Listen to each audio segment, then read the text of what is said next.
Sorry about the miscommunication earlier.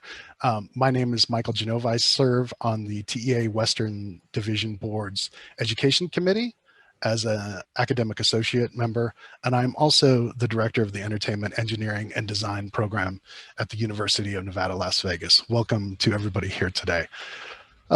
Really quickly, I just want to preface this presentation. I was very reluctant to serve as the panel moderator for this presentation, to bring it to you today, only because I had very little experience with the Hunger Games. I believe the original movie was released in 2012, and for reasons, I just never saw it. My kids watched it. I never got into Susan Collins' books. I've only seen snippets of it and familiar with some of the work of the actors in the original films, but not a lot of experience. So going into this, I went into it as a participant observer.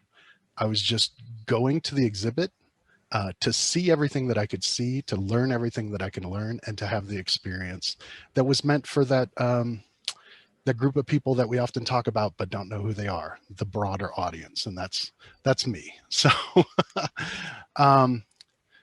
really quickly, the Hunger Games, the exhibit, the exhibition is at the MGM-Grand Resort in Las Vegas. It is in a shopping center called The District, which is very humorous to me now. And the entry is this very elaborate display, which is a departure from a lot of the images from the films. There is a short escalator ride downstairs where the patrons are greeted with some original artwork and some of the original costumes that are used in the films. I was immediately greeted by the staff. They're all in costume and taken to the ticket counter, which is this incredibly immaculate, clean room that has the Capitol motif throughout. So I did notice right away that everything looks very modern and everything, it was somewhat what I expected. It was very interesting. Upon entering the exhibit, I was plunged into darkness and greeted by these two figures, which represent the beginning of Katniss Everdeen's story on her way to the Hunger Games. So without further ado, I would like to present our guest panelists today, and we're going to talk about the origin of this exhibit and how it came into being and what its history was. From Victory Hill Exhibitions, we have Michael Maddox, the Chief Operator Officer and Chief Technical Officer, Kate McConnell, Executive Creative Director, and Nicole Abram, Director of Production. Welcome to you all today. So I just want to show an overview of everything that is the exhibit. This exhibit has a bit of a history to it. It was originally created by Lionsgate as a touring production. Mike, can you talk a little bit about how Victory Hill acquired the rights to it and how that came about? Sure. So of course, we got connected with Lionsgate and started talking about Hunger Games because Susan Collins was in the process of finishing up her newest book that's kind of a prequel to all the Hunger Games. And in doing so, you know, it was a good time to start revitalizing the brand, because after the book was going to be released, there'd be a lot of hype around that. And then, of course, there's the potential to do another film and produce the film. So in doing so, we wanted to get out into the market with the Hunger Games and get everybody reacquainted with it, you know, reassociated with it, so that when the book is released and then, you know, the films continue after that, then we can continue to expand on the brands and bring the new characters and the new parts of that to life. Very good. Kate, you were part of the original design team that worked on this touring exhibit. Can you talk about the original intent and what it was like? Absolutely. So Lionsgate came to Thinkwell back in late 2013 to talk about, hey, we've got this amazing brand, The Hunger Games, this film that's really connected with a lot of people, and we want to do more with it. And so one of the ideas that we discussed with them was the idea of like, let's get out there right away with the touring exhibit, costumes, props, all these elements from the films. So we started work on that in 2014 and opened in the summer of 2015 in Discovery Times Square in New York. And so the original intent was for this was a 10 to 12,000 square foot touring exhibition. And we were aiming really at the museum market. So when you're looking at kind of museums, because museums are always bringing in touring shows, one of the things they want to do, obviously, is they want to bring in new audiences, build up more memberships, get new people into their museums. But one of the key things for them is return on mission. They need these touring exhibits, not just to bring in new faces, but these exhibits need to speak to what is the museum's mission? How do they serve their community? And so while we're looking at, Hunger Games is such an amazing story, cool films, all this awesome stuff happening, but it's also got a lot of great educational content in it. Suzanne Collins built a lot of stuff into the books that carried over into the films, everything from, Roman history, American history, climate change, politics, physics, math, all of these kind of pieces that we could tell the story of. So in the original version, there were lots and lots of text panels. There was a lot of kind of educational information that we layered in as well beyond the costumes and props. And so that was kind of one of the key pieces of that original audience. Interesting. So you acquire the rights to it. The set has been touring for a while. Went to Australia, went through a couple cities in the United States. What was it like getting the pieces? What condition were they in? I mean, touring is notoriously tough on things. I was one of the people that had the opportunity of picking up the exhibit in Atlanta from Lionsgate and bringing it back here to Vegas. We went through each of the pieces and setting up individual vignettes. And at first, I have to tell you, the set was in great shape. There were things that needed to be repainted and things that we expected. That's normal for a tour. They had everything traveled in very secure crates that were all padded. So we were really blessed that things were taken care of so well. There were things that also came in that needed a lot of love. So we had a great team that worked on scenic art, bolstering bringing back that luster that different various elements had. And then also we brought in a team of costume and wig experts so that we could steam out all the costumes, fluff the wigs, and have those redone, and bringing those things back to their full glory. There were a few things that had to be remade. There was, for example, the wings for the Mockingjay dress. Now, in the movie, they were actually done with CGI. So for the exhibits, they were created, but feathers don't travel well. So, and we were going to have that dress presented where you could walk on all sides to see it 360. So one of the things we did build from scratch is having new wings made, custom dyed feathers. They really came out quite beautiful, but never can capture it quite as well as the movie because of the CGI. And another crazy element is Katniss's armor came in separately from the exhibit and covered top to bottom in mold. But we were able to have that cleaned, and to our great happiness, none of it was damaged. It was just, moisture is such a detriment to things in storage. So that is something we're always sensitive to. We have the benefit of being in Vegas where it's very dry. So humidity is not usually a problem for us. But we're very protective of the props and the costumes when it comes to, obviously, the humidity level, the making sure they never have any exposure to daylight.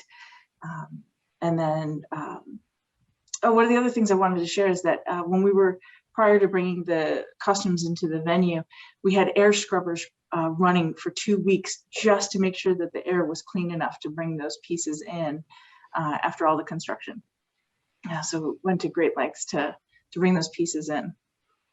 So Having gone through the exhibit, there's a lot to do and a lot to see, and it's in a very kind of tight configuration. I'm curious, when you reimagined the design, you reimagined the intent of going from a museum piece to something that's adjacent to a casino. What kind of considerations did you make when you were working on this? Well, first off, we had the confinement of space. We wanted to have as much of previous exhibit and prop elements as we could. We had grand hopes of being able to fit the Peacekeeper vehicles in. We couldn't get them into the venue though. And we were so confined by space, so there had to be a lot of choices. We did keep many aspects from the original exhibit and then added we kept about half and half. So there's about 50% new elements within the exhibit, new environments, we kept the similar storyline, but we wanted, because this now, the first exhibit was for the, during the first 2 movies, and now we were able to incorporate District 13. So towards the end of the exhibit, you're going into that training ground for the rebels. Yeah, so, and actually, I think to Nicole's point, you know, they did a really great job. Victory Hill did a wonderful job, sort of evolving the exhibit. You know, there's things that the stuff that didn't make it in from, I think, the first iteration of the tour is stuff that really resonated more with the earlier films. And so now, you know, things like the chariots, which are super cool because they're chariots, right? But also takes up a lot of space. And really is something from those first 2 films. So they sort of left that out in favor of things that made the whole journey through all 4 films a stronger one. So I'm curious about the kind of reimagining this experience with considerations for the guests in mind. What kind of obstacles did you encounter? Or what were your thoughts when you were creating this exhibit a second time? Or well, don't worry about it. We'll jump into it. So the one thing to keep in mind is, like what Kate discussed, was originally this was more towards a museum piece, and now we find ourselves in the middle of a casino in Las Vegas. So our clientele is completely different. So we also changed the focus a little bit on that to look at also empowerment of women, which we felt was a huge part of the series. And we wanted to celebrate that. So in doing so, that was more of our target audience, was, you know, females that may be coming there for bachelorette parties or birthday parties, whatever that might be. So that's part of the reasons why we made a lot of the decisions that we made throughout this entire exhibit. And in doing so, trying to add as much, you know, glamour, which Hunger Games lends itself to the glamour with the costumes and stuff like that, of course, and just fun of Las Vegas. So one of the challenges that you are definitely into is that a large amount of the books and the movies, you know, has the battle arena in it and fighting and things like that. And, you know, it's not something that, you know, Lionsgate or ourselves or Susan Collins or anybody is looking to celebrate those types of things. And since there's so much more depth in the story, just besides what you know, the battle arena, that was more what we were focusing on and bringing to the forefront. So we did want to add an element of gameplay into this, which we did at the very end of this. So we worked very closely with Lionsgate, and they were our direct path to Susan to get approval and to go through the process to you know, bring that to fruition. So did MGM have any kind of reservations about putting an archery range in the resort? Well, of course, I think it started with a no. So, and I think that's it. I think it's in this industry, I think, especially from a creative standpoint, I think Kate can really attest to this because she's been doing this a long time from the creative side, is I think that most of the time when you present something that's pushing the boundaries, you're always told no first. And then you come back to reasons why or justifications or this is how, and you slowly bring, you know, everybody on board and you're like, yeah, that that really makes sense. Yeah, yep, that's in brand. This works and that's good. So, I think everybody wants to do something exciting, but yeah, typically I think, even as a child, you're faced with no first, and then you got to figure out how do you get a yes. So, yeah. And I think, you can see in the kind of food and beverage entertainment industry in the recent years, the move towards experiential on that side as well, where you start seeing things like Topgolf and you start seeing axe throwing bars, right? So you have places where people want to do something as well as kind of be experiencing things. And so this is, people are here at the casino and they want to do things. And so this is a way to kind of take this. So it's not just I'm going and seeing stuff. I get to go and really experience something that I can't experience anywhere else in Vegas or really anywhere. And also, just as a side note, I really want to take this archery experience and make it into a bar. Like I would spend every night there. Great. I'm sure everybody's going to say no to drinking and shooting bows and arrows. So. But they said it with axes, and look where we are now. Well, true. So I'm just curious about the props, the set pieces, all of the costumes that are brought into this exhibit. There are parts of this exhibit that are very much like a museum. You walk through, see the vignettes. Is everything original to the films? Basically, like all the costumes are original. Most of the props, I think there might be some, glassware maybe in the back of that scene on the train that was bought to kind of prop out the train. But as Nicole reminded me, like down to the wallpaper, like I think we worked with Lionsgate to get the actual wallpaper that they used for the train in the films. I'd forgotten that. Yes. So there's it's funny because when I was walking through this, there was a group of people that were very familiar with the movies. So every time they walked into a new area, they were like, "Oh my gosh, it's the selection of the tribute." There's a lot of appeal to the fans of the movies. And it's interesting for me as somebody that just had no experience with the movies whatsoever. I was totally fascinated with all of these scenes and all of the props. It made me very curious about the story. And there is a storyline to the way the exhibit is put together. Can you just talk about that maybe? I mean, I can talk about kind of the original version, which I think was carried through, and this was really following Katniss's journey. So it starts in District 12 and follows her to the Capitol, and then kind of through her evolution and finally to District 13. Because as Michael Maddox pointed out, she's really our point of entry into the story and kind of and who we're looking up to throughout.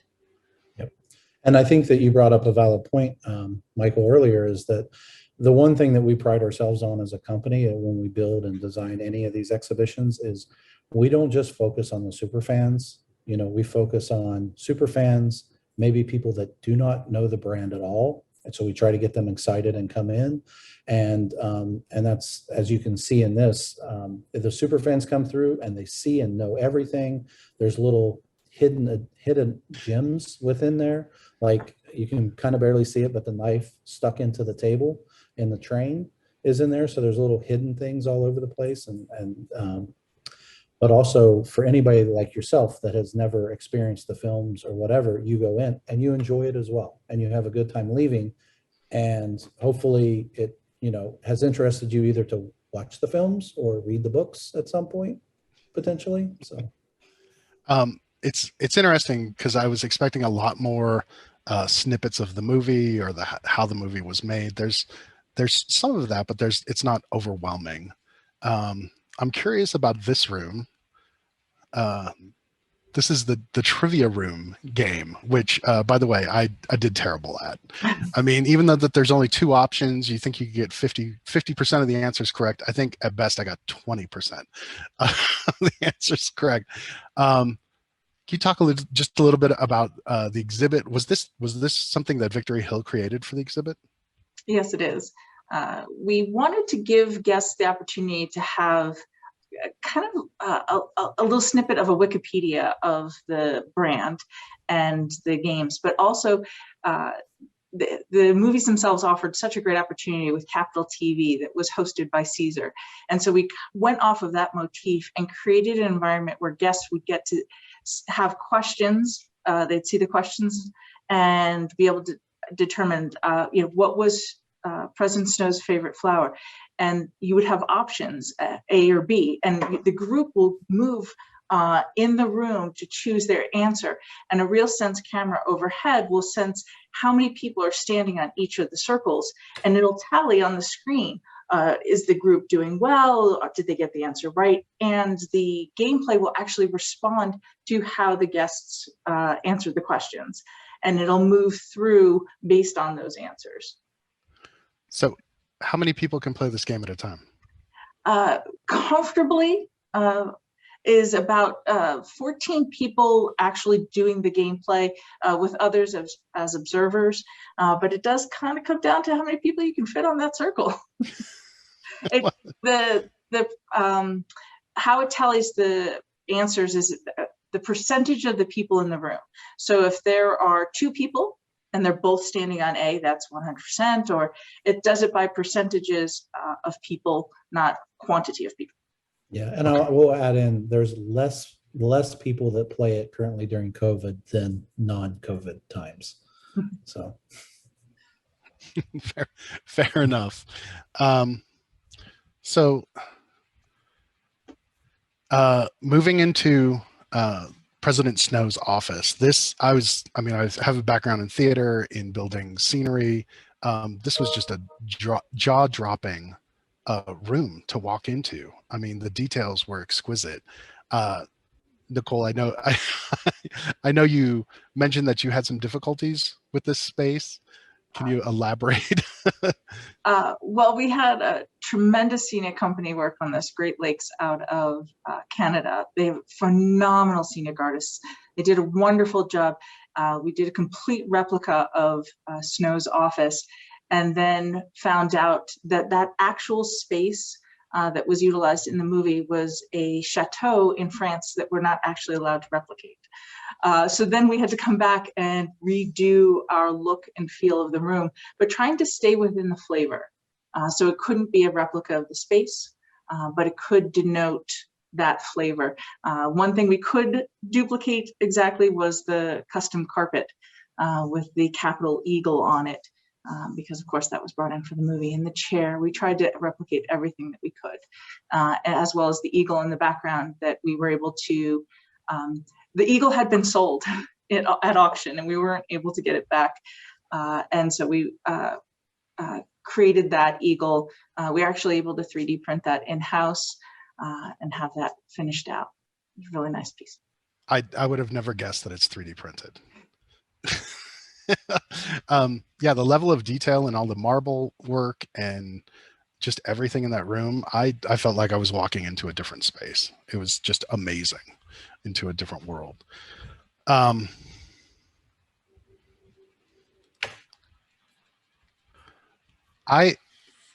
President Snow's office leads to this room, which I've adopted the name The Gallery, the costume gallery, which is fantastic. I returned to the exhibit with my wife to go to it a second time, and she has a background in hair and makeup, and she was just floored by the level of detail in this room. This is one of those spaces, I think, that you mentioned you had to pay particular attention to humidity control, to light control and whatnot. One of the things I noticed right off is that there are 2 designers for these costumes. And I was curious, are there 2 separate designers from different movies, or is this a design duo? yeah, it's exactly that. Actually, it's a design duo. So it's Kurt and Bart. And we worked with them, or they worked on the project with Lionsgate. I've worked with them on other projects as well. And they're actually fantastic to work with. And as you discussed, their attention to detail and the ornate things that they bring into their costumes on every level is just really incredible. And besides that, they're just 2 great human beings and fantastic to work with. So, well, there's a lot of details in the costumes that I never would see in the films. And if Nicole pointed this out to me when we did the walkthrough, is that there's this tuxedo that is made with such sheer material that you can see through to the inner lining, and there's tailor notes that are part of the costume, which it's just amazing to be that up close next to these pieces and to see the level of work that has gone into all of them. Truly remarkable. And as somebody that's not familiar with the story, not familiar with the characters, I was very intrigued who these people were and what their story was, how they fit into it. One thing that was really curious was the cat-faced character. Tigress. Yeah. So that was a costume that was able to come to us very late in the plan, obviously being in the later movies. And one of the things is we're not allowed to depict any of the actors. So you'll notice that the mannequins are all faceless. But Lionsgate did allow us to depict Tigress because she is, basically the facial features are done with makeup. And so we were able to recreate that, which makes her a truly magnificent piece. These are just amazing looking characters. I'm looking forward to seeing the rest of the films so to identify who they are. The interactive zone, there's kind of a fun little gaming zone that is part of this display. Is this all part of the original museum piece? Yes. So all the interactives that are in this kind of interactive section of the Vegas exhibit were in the original touring exhibit. Originally, they were more dispersed. So, for example, the map that you see there, the Map of Panem, would have been back in District 12, kind of near the Hall of Justice scene that you saw earlier. But basically, we had interactives peppered throughout to kind of tie to the different story moments. So that Map of Panem, it's early in the exhibit. It's to help orient guests to, like you might have been newer to the franchise. So that they can really kind of figure out, okay, what are the different districts? What are they known for? Who are the tributes from them? Who are the characters? All this kind of thing. But also for super fans to be able to dive in and find Easter eggs and discover things that they might not have known. And there is actually an Easter egg in that interactive that you can see kind of in the upper left corner at that player's station. There's these boxes, and on the one box, periodically a flaming mockingjay, like you see behind us, will appear. And if you tap that, the screen will kind of fritz out, and that's how you get access to the information for District 13. Because of course in the films, District 13 has been obliterated. It doesn't appear on the map anymore. So that's the only way you can find that content. I know that I spent a long time at the interactives, just reading and learning about the story. I was particularly taken by the map because I instantly recognized it as a map of the United States with the different regions that have different, produce different goods and whatnot. So this zone, I want to say that I spent about a good 20 or 25 minutes just going from display to display. I thought it was really fun, the fight choreograph practice, because as I approached it, it just saw this giant body mass and started targeting parts of my body. And then I went through the choreograph scene. There's parts where you can add yourself like a little mini commercial for the movie, which I thought was a lot of fun. Because whenever I approach those things, I approach it with just this kind of goofy sense of humor. But this was a great part of the exhibit, which of course leads to the final end all be all of the Hunger Games, this archery range. And this is a really exhilarating part. That is just, you're putting bows in people's hands, giving them arrows. You're telling them to fire away at this large screen. I fact checked it. This is the largest interactive touch screen in the world. Still is. There's a couple of people that have put a bunch of little screens together, not the same thing. This is it. This is the Guinness Book of World Records champion right here. Can you talk about this part of the attraction? I mean, talk about the technology, everything that went into it. Absolutely.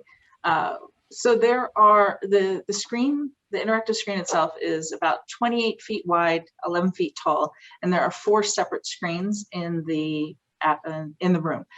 So that one screen, one of the 4 is what actually gained us the Guinness Book of World Records, which is exciting. Those screens are soft. They're actually a spandex material that is a really ideal projection surface. We did a lot of R&D to see what we could do to, what surface would be ideal for those arrows to hit, not rebound too far in your lap. That would be bad. We spent a lot of time dodging arrows that were coming back at us too fast. Getting that compression and that surface to have ideally the arrows drop down within 3 feet of the screen. So that was a lot of R&D that went into that. And also in order for the arrows to be acknowledged, there is an infrared laser scanner above that can actually detect up to 24 points of touch on that one screen. And it creates almost like a grid and to identify where your arrows are hitting so that the gameplay can respond to your actual arrow hit. The guest goes through 3 different levels of gameplay. They get first off is very static targets so that they can really kind of get used to it, get used to using the bow, loading their arrow. And then it gets a little bit more exciting when the targets start moving. And then, of course, we have to culminate when the facility, of course, gets attacked and you have to help defend. It's done with 4K projectors. There's 4 in the room, and each of them with their own computer, with one master computer overseeing those. So for real-time response to the guests' gameplay. And it's also keeping score throughout. So how many targets did you hit? How many did you miss? Did you get the high-end lightning bolts and things of that nature? So go ahead, Mike. Sorry, I was just going to add a little bit more onto that. Yeah, I mean, just to reiterate with Nicole, is we spent a long time having these items set up in our warehouse. Our team members coming out and practicing, testing. There's actually a piece of carpet that's hung behind there as well. So there's all this testing that had to go into how do we slow down the arrow enough when it hits so it could be read by the sensor, but not bounce back too far, all those types of things.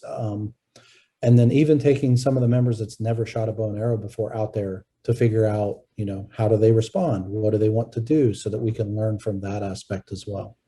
And then finally, with the interactivity itself it's responsive. So we actually, in the programming, it tells the kind of the better archers from the not so good archers, and it actually responds and will make it more difficult. So as you're playing, if you're kind of a better archer and you're hitting more of those targets, then the shields will start to come up around the hologram targets and things like that, which makes it more difficult. So from what I heard, though, you didn't come anywhere close of having a hologram come up around or a shield, right? No. I went through the exhibit with Nicole, and I got to say, you guys must have had a ton of practice, because Nicole was just letting arrows fly and hitting all these special targets and the screens exploding. There's all this extra stuff. I was like fumbling, dropping arrows. An attendant had to come over at one point and tell me that I was holding the bow wrong. It was just a mess. But even though all of that, it was truly an exhilarating experience. The graphics, I couldn't believe how responsive the screen was. I mean, I finally was able to hit something. And of course I got the big red X that proved I didn't hit anything. It just registered the hit. Truly fascinating. There was quite a few people in the room. How many people can this archery range actually accommodate? It maxes out at 40 people. Right now with COVID, we're at 50% capacity, but we're hoping to get back up to full capacity soon. And how many people so is that 50 people just firing? Oh, 40, sorry. 40 people firing simultaneously at the screen. Will it register every hit? Yes, because you have 10 people per screen. And so unless you can shoot 3 arrows at once, then we're good. Don't try it. I was going to Don't say try that, I was going to say that sounds like a challenge, but no. With 24 points of registration, it more than capable of handling it per screen. Okay. Yeah. So, yeah, one thing that I appreciated is coming out of this. This is a very dark area in the attraction, obviously for the projection screens and for all of the, I guess, the illusion of the archery range to work the way it does. There was a nice cool down area where my eyes could readjust. There was some additional artwork, some additional Katniss's armor and whatnot that was on display there. And that led right to this very fun photo opportunity. which having gone through the archery range, this is my wife shooting me in the face after making her like go through all of this. A lot of fun. One thing that I want to say about the exhibit is that you know, even though we're in COVID, in the pandemic and whatnot, I felt completely safe. Everybody was wearing a mask. There was plenty of room to move around. There was, you know, you could social distance and make yourself farther away from other people. You touched base on a little bit about, you know, 50% occupancy. What other kind of measures have you taken during the pandemic? Well, in the exhibit, we installed acrylic between the staff members and the guests at points of sale, so box office and retail, made sure that interactives were spread out, or if you'll notice on the one of the interactives, we basically had to omit half of them so that we could have that social distancing. There's hand sanitizer throughout. And in our exhibits, everyone is required to wear a mask. It's non-negotiable. So that's what we'll be doing within the exhibit, just to make sure that families are comfortable coming in, that they can play and they can explore. Well, it's I felt safe, and I want to say that Victory Hill did a great job of actually bringing the exhibit, you know, life again, or reimagining it. I'm curious, how are you guys working now coming out of this pandemic?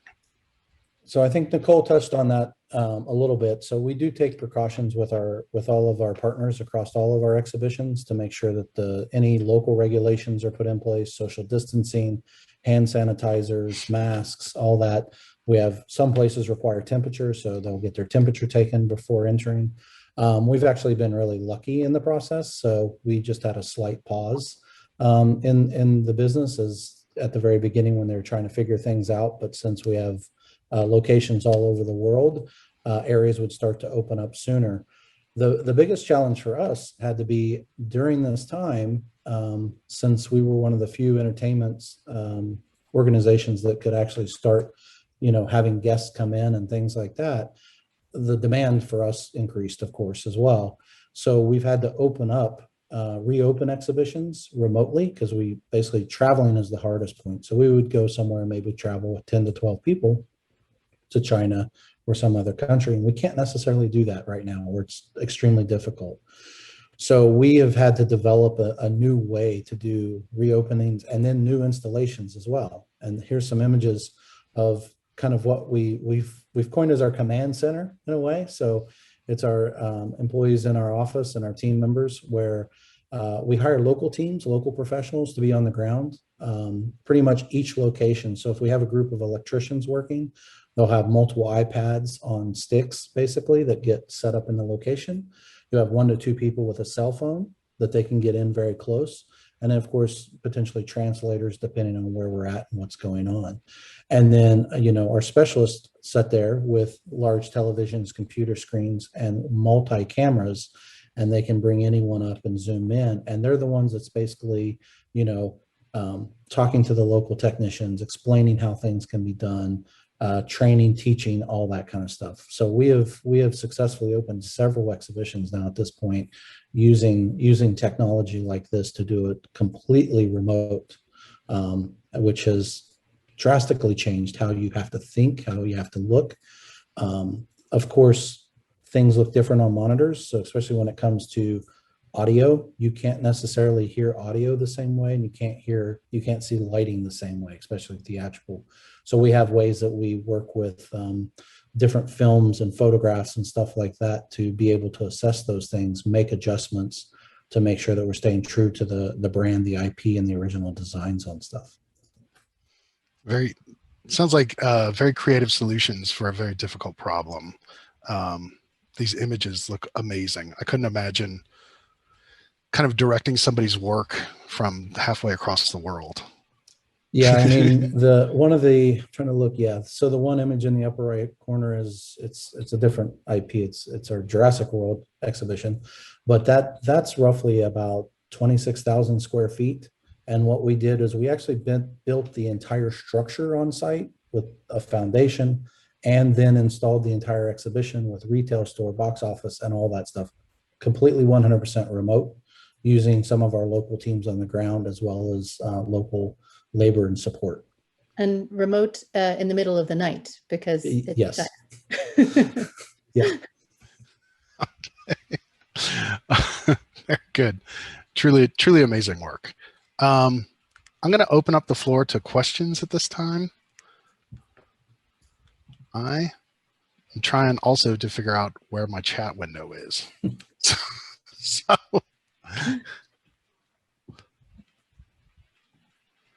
I know some of the questions that were coming through were based on how much testing was done for the archery game, the R&D. I would say that months. Scott Stevens spearheaded this R&D process for our team, and he was constantly setting up things in our warehouse. A true testament to being resourceful is he started pulling materials he could find anywhere that would give him that information he needed on slowing that arrow down. So, it took a while before we got to that end solution. So I remember him taking the cushions off the couch because the foam rubber really was that right foam that he was looking for. So that was one of the funniest antics of when you just start seeing things in your environment disappear as he's out in the warehouse testing with them. Yeah, and I know I saw one of the questions as well. It was directed specifically towards me about like our relationship with MGM. So it's really, not getting into the details of contracts and things like that, but it's never our relationships is partnerships, and that's really the way it works. So it's not really as simplistic as, we pay them rent or anything like that. So it's a very complex situation that we go into, and everybody we work with is different. So. Mm-hmm. Kate, this might be a question that you can answer. Curious about the Map of Panem. Was that original? Did somebody design that when they created the original exhibit? So I believe the artwork is original to the exhibit. It was, I think the map we originally had to get through Lionsgate, through Scholastic. Basically, there were like 85 million different fan-created maps online, but we had to kind of work with Lionsgate and with Scholastic, the original publishers, to be like, no, wait, this is the actual approved map. And then, our artists kind of, traced over the layout and created the new graphic look for the interactive. But so that is the map that is blessed by the author to represent the Map of Panem. So was there more interactive displays in the original version or the current version of the exhibit? So I think, there are a couple things that went away from the original. And then of course there were cool new things like the trivia game and obviously the archery interactive that were added here. I think the one that I'm sad went away, and I in discussing it with Nicole and Michael, we realized it's because the media like vanished and they didn't know what it was. Is in the original exhibit, there was this beautiful book that you could turn a page. It was a reactive projection book that had costume design content in it. So you could look at some of the original costume sketches and then have video content come to life when you touched places on the book of how that costume actually appeared in the films. It was a fun little piece. So that's fascinating. Let me see what other questions.